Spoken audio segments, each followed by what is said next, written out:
ചേട്ടൻ വിളിച്ചിട്ട് ഞങ്ങളോട് പറഞ്ഞു വാ നമുക്ക് പുറത്ത് പോയാലോ എന്ന്. അപ്പോൾ പിന്നെ ഒന്നും നോക്കിയില്ല, വേഗം ഡ്രസ്സ് മാറി ഞാനും കിരഞ്ഞാണും ഇറങ്ങിയിട്ടാ. ഞങ്ങളെല്ലാ ദിവസവും പുറത്തിറങ്ങി നടക്കാറുണ്ട്. പിന്നെ പതിവ് തെറ്റിക്കണ്ടാന്ന് വിചാരിച്ചിട്ട് ഞങ്ങൾ പുറത്തിറങ്ങി. ഇപ്പോൾ ഇവിടെ ചൂടൊക്കെ കുറഞ്ഞു തുടങ്ങി, അപ്പോൾ അതുകൊണ്ട് നടക്കാനും നല്ല സുഖമാണ്. ചേട്ടന് മീൻ വാങ്ങാൻ വേണ്ടിയിട്ടാണ് ഞങ്ങൾ പോയത്. അവിടെ കുറേ വെറൈറ്റി മീനുകളുണ്ടായിരുന്നു, നല്ല ഭംഗിയുള്ള മീനുകളുണ്ടായിരുന്നു. നമ്മൾ മീനൊന്നും വാങ്ങിയില്ല കേട്ടോ. നമ്മൾ മീൻ വാങ്ങിയിട്ടുണ്ടായിരുന്നു, പക്ഷേ അത് എന്തോ ചത്തുപോയി.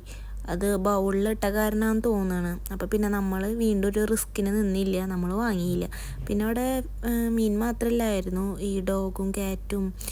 നമ്മൾ ചേട്ടനുള്ള മീൻ വാങ്ങിയതിന് ശേഷം നമ്മൾ ഇറങ്ങി. പിന്നെ ഈ കട നമ്മൾ മിക്ക ദിവസവും ഇവിടെ വന്നിട്ട് പോവും. ഇവിടെ കുറച്ച് വില കുറവാണ്, ഇവിടെ എല്ലാ സാധനങ്ങളും ഉണ്ട്. അപ്പം ഞങ്ങൾ പുറത്തിറങ്ങുമ്പോൾ എന്തെങ്കിലും സാധനങ്ങൾ വാങ്ങണമെന്നുണ്ടെങ്കിൽ ഈ കടയിൽ കയറിയിട്ട് ആ സാധനങ്ങൾ വാങ്ങാം. പിന്നെ ഞങ്ങൾ നേരെ തിരിച്ച് വീട്ടിലേക്ക് പോവാം. പിന്നെ ഞങ്ങൾ പോണ വഴിയിൽ ഒരു അറബി ഞങ്ങളെ കണ്ടപ്പോൾ, കയ്യിൽ ഉണ്ണീനെ കണ്ടപ്പോൾ ഞങ്ങൾക്ക് അറബി തന്നതാണ് ഈ വണ്ടിയും ആ ലൈറ്റും. ചേട്ടനും ചേട്ടൻ്റെ ഫാമിലിയും അവരെ വീട്ടിൽ പോയിട്ടാ നമ്മൾ നമ്മുടെ വീട്ടിലേക്ക് തിരിച്ചു വന്നു.